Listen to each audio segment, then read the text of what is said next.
አሁን የሚገኘው በራሺያ ኤምባሲ ውስጥ ነው። ዛሬ የገና በዓል ልዩ ፕሮግራማችንን እያዘጋጀን ያለነው የተለያዩ ቦታዎች ላይ እንረግጣለን። እንኳን አደረሳችሁ የምንላቸው ትልልቅ ሰዎቻችን ጋር እየደረስን ለእናንተም እያካፈልናችሁ ነው የምንገኘው።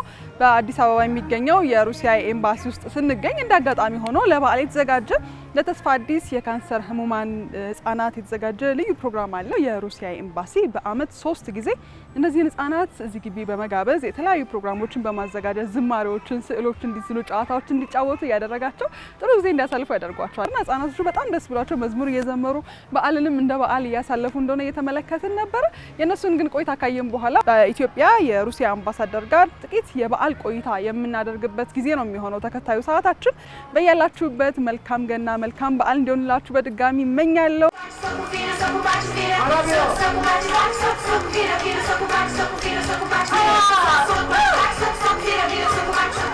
ከምዕተ ዓመት በላይ በዘለቀ ወዳጅነት ጊዜ ውስጥ ያለቀው የምዕራባውያኑ ዓመት 2025 ኢትዮጵያና ሩሲያ የሁለትዮሽ ግንኙነታቸውን እርምጃ ከፍ ያደረጉበት ዓመት ነበር። አገራቱ የ128 ዓመታት ዲፕሎማሲያዊ ግንኙነት የጋራ ርዕዮተ ዓለም የሚገለጹባቸው መልኮችን የበለጠ የዓለም ሀያል አገራት አካሄድን፣ የመከታያ ቁልፍ መንገድን፣ የኒውክሌር ኃይል ማመንጫን፣ ለሰላማዊ ዓላማ መገንባትን እውን የማድረግ ስምምነት አድርገዋል። ሩሲያ በቅርቡ ይፋ እንዳደረገችው በ2036 ለጠፈር ምርምር የሚያግዝ ኒውክሌር መራሽ ኃይል ማመንጫን በጨረቃ ላይ ለመገንባት አቅዳለች። ይህን የሩሲያ መንግስት በኒውክሌር ኃይል ማመንጨትና ለምርምር ብሎም ለበጎ ዓላማ የመጠቀምን ልምድ ታዲያ ኢትዮጵያም እንድትከተል ከጎንሽ ነን ብላለች። ሩሲያ ለኢትዮጵያ ጠንካራ የንግድ አጋር እንዲሁም በጤና በትምህርትና ስለ ሰብአዊነት በሚደረጉ ድጋፎች ላይ ሁሉ በቅርብ ያለች ሀገር ናት።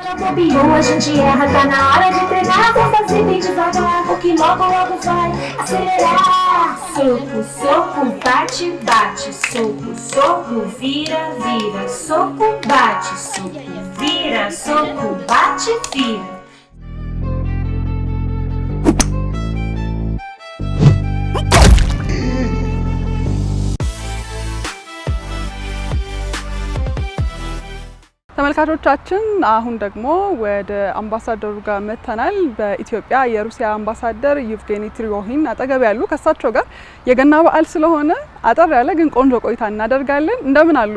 እኔም ደህና ነኝ። አንቺስ? እኔ በጣም ደህና ነኝ። እንኳን አደረሰዎት። እንኳን አብረው አደረሰን። አማርኛ መቼ እንደለመዱ ቢነግሩኝ ደስ ይለኛል። ግን ለተመልካቾች ቢያውቁ ራሺያ ኤምባሲ መጥቼ የሩሲያ አምባሳደር ስል ምናልባት የሚጠብቁት በሀገሮች ቋንቋ ወይ በእንግሊዘኛ ሊሆን ይችላል እና አማርኛ መቼ ነው የለመዱት? ከሁሉም በቅድሚያ እንደገና ለውድ አድማጮቻችን እና ተመልካቾቻችን ሁሉ እንኳን ደህና አደረሳችሁ ለገና በዓል ደግሜ ማለት እወዳለሁ። አማርኛን የተማርኩት ዩኒቨርሲቲ በተማርኩበት ጊዜ ነው። እዛው ሩሲያ ማለት ነው? እዛው ሩሲያ። እና ምናልባት ሰምተው ነበር አንድ እውቅ የኢትዮጵያ የቋንቋ ባለሙያ ነበሩ ዶክተር ካሳ ገብረ ሕይወት። እሳቸው ከዛ በኋላ ከለውጡ በኋላ በሩሲያ የኢትዮጵያ አምባሳደር ከተሎም እዚህ የህዝብ እንባ ተቀባይ ሰርተው ነበር። አሁን አልፈዋል። በጣም አዝናለሁ። ግን እድሜ የእሳቸው ተማሪ የኔ አስተማሪ ነበረች እና እንግዲህ ዶክተር ካሳ የኔ ወንድ አያት ነበር በአማርኛ ቋንቋ። ከዚህ አኳያ የኢትዮጵያና ሩሲያ የረጅም ዓመት የዲፕሎማሲያዊ ግንኙነት ያላቸው ሀገሮች ናቸው። ከአድዋ የሚሳብ ታሪክ ነው ያለን ከሩሲያ ጋር አብረን ስናነሳና ይህን ሁሉ ዓመት በጣም በርከት ያሉ ጉዳዮች ላይ ዲፕሎማሲያዊ ጉዳዮች ላይ ብዙ ቆይታዎችን አድርገናል እንደ ሀገርና የኒውክሌሩን ጉዳይ ሰሞነኛ ጉዳያችን ነበረ። ኢትዮጵያ ኒውክሌሮች የኃይል ማመንጫዎችን ለሰላማዊ አገልግሎቶች ለመጠቀም በሚል ከሩሲያ ጋር ስምምነት አድርገናል እና ይሄ የኃይል ማመንጫውም ምን ያግዛታል ብለው ያስባሉ? ከሀገሮች ልምድ ተነስተው አሁን እየተደረገ ያለው እንቅስቃሴ ምን ያግዛል? ምንስ ደረጃ ላይ ያደርሳታል ብለው ያስባሉ ኢትዮጵያን? አንቺ እንደተናገርሽ በትክክል እንደተናገርሽ ዲፕሎማቲክ ግንኙነታችን ወደ 130 ዓመት ያህል የሚገመት ግንኙነት ነው። በእነኚህ ዓመታት የተለያዩ ውጣ ውረዶች ነበሩ። ሆኖም አሁን የሚያልቀው ዓመት በሁለትዮሽ ግንኙነታችን ታሪክ ልዩ አንጋፋ ቦታ እንደሚይዝ እኔም እርግጠኛ ነኝ። ምክንያቱም በዚህ ጊዜ ስትራቴጂክ አጋርነት የሚባለው ነገር የግንኙነቱ ደረጃን ለማድረስ በመቻላችን ነው። በዛት ያላችሁ የሁለትዮሽ የጋራ ክንውኖችን ሰርተን ከነሱ አብይ ቦታ አንጋፋ ቦታ የያዘው ጠቅላይ ሚኒስትር ዶክተር አብይ ወደ ራሽያ በመስከረም ያደረጉት ጉብኝት ነበረ። ከፕሬዝዳንት ፑቲን ተገናኝተው ሰፊ የሆነ ውይይት አድርገዋል። በአጠቃላይ የሁለትዮሽ ግንኙነትን በሙሉ የዓለም አቀፍ ሁኔታዎችን የአካባቢው ሁኔታዎችን በሰፊ ተወያይተዋል። በዚያውም ወቅት ደግሞ በኢትዮጵያ ወደፊት የኒውክሌር የኃይል ማመንጫ ጣቢያን ስራን የሚያስችሉ ስምምነት ተፈራርመዋል። እሱ የራሱ በሁለትዮሽ ግንኙነት ልዩ ምዕራፍን የሚከፍት ነገር ነው። የኒውክሌር ኃይል ማመንጫ ጣቢያን መስራት እሱ በጣም ከባድና ሰፊ የሆነ ስራ ነው። ጊዜ ይፈጃል፣ ገንዘብ ይፈጃል፣ ጥረት ይጠይቃል፣ የሰለጠነ ሰው ኃይል ያስፈልጋል። እንግዲህ በጊዜ የተራዘመ ሂደት ነው። በአሁኑ ወቅት እኛ ገና መጀመሪያ ደረጃ ላይ ነን። ይህ ማለት ህጋዊ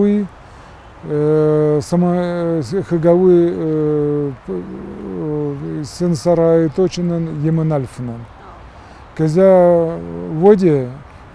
ወደ ቴክኒካል ወደ ተግባራዊ ስራ እንለወጣለን። ወደዚያ ወደ ሁለተኛ ደረጃ በቅርብ መዛወር እንደምንችል ተስፋ አለኝ። ለዚህ ተስፋ ዋናው መሰረትን የሚያደርገው እስካሁን ድረስ ወደዚህ አቅጣጫ በጣም በቀልጣፋ በጋራ መስራታችን ነው።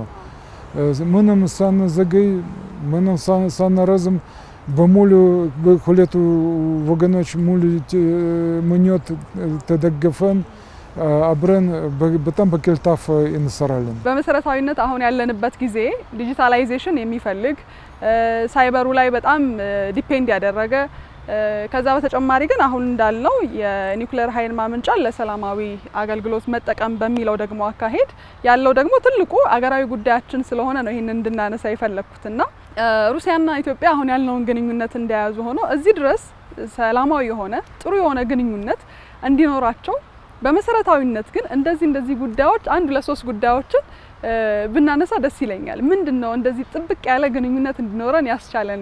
የሁለቱ ህዝቦቻችን የሁለቱ አገሮቻችን ግንኙነት ሊጽባይ ነው ያለ በስሜቱ በጣም የተቀራረበ ነው።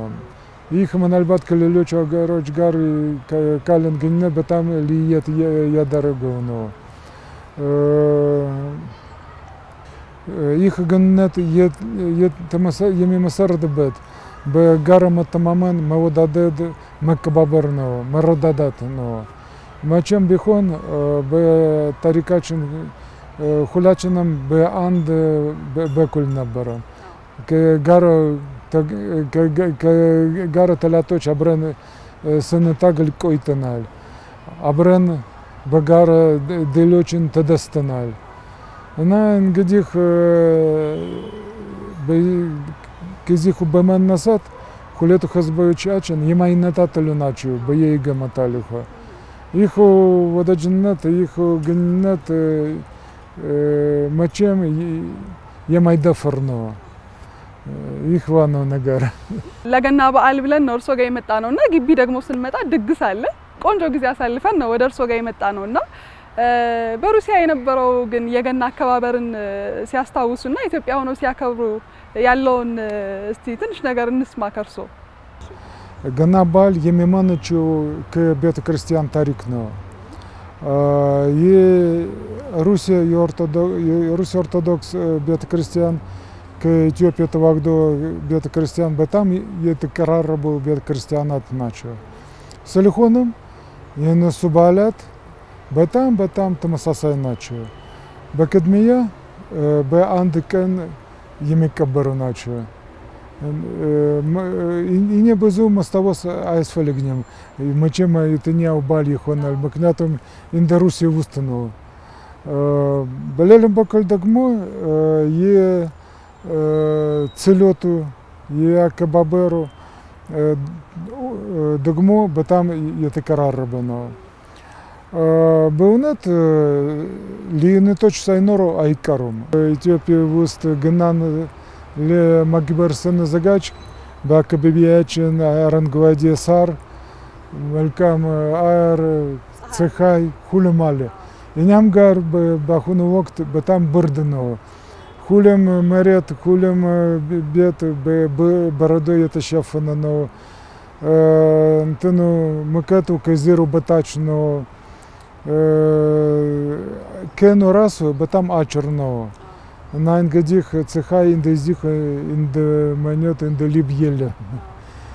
ስለዚህ በእውነት በዚህ ምክንያት ሳይለይ አይቀርም። ያም ሆነ ይህ ደግሞ እዚህም ህዝቡ ይደሰታል፣ የኛም ህዝብ ይደሰታል። እያንዳንዱ በራሱ አኳኋን እኛ ጋር ለምሳሌ በረዶ ስለሞላ ከበረዶ የተሳሰሩት የተለያዩ ጨዋታዎች አሉ፣ ስፖርቶች አሉ። ለምሳሌ አንዳንድ በተለይም ልጆች ከበረዶ አሻንጉሊቶችን ይሰራሉ፣ ወይም እንደ ገዳም ቤቶችን ይሰራሉ። ደግሞ ብዙ የኛ ሰዎች የተለያዩ የክረምት ስፖርቶችን እንደ ስኪ ወይም ስኬት መሳተፍ ይወዳሉ። እንደዚህ ነው። አመሰግናለሁ በጣም። እኔም አመሰግናለሁ ስለመጡ ስለአቀረቧቸው ጥያቄዎች ሁሉ። እንኳን አደረሳችሁ ማለት ይችላሉ ለተመልካቾቻችን። በጣም አመሰግናለሁ። ውድ ተመልካቾቻችን እና አድማጮቻችን መልካም ምኞትን የላቀ ምኞትን መግለጽ እወዳለሁ። ከሁሉም በላይ ለኢትዮጵያም ሕዝብ፣ ለራሻም ሕዝብ፣ ለመላው ዓለም ሕዝብ ሰላምን መመኘት እወዳለሁ። ሰላም ካለ ፍቅር ይኖራል፣ ብልጽግና ይመጣል፣ እድገት ይደርሳል። እንግዲህ ለሁላችንም ሰላም መመኘት እወዳለሁ። እንኳን ደህና ደረሳችሁ። በጣም አመሰግናለሁ። እኔም አመሰግናለሁ። ተመልካቾቻችን እናንተንም አመሰግናለሁ አብራችሁን ስለነበራችሁ። የበዓል ፕሮግራሞቻችን አሁንም ይቀጥላሉ። አሁንም አብራችሁን ቆዩ።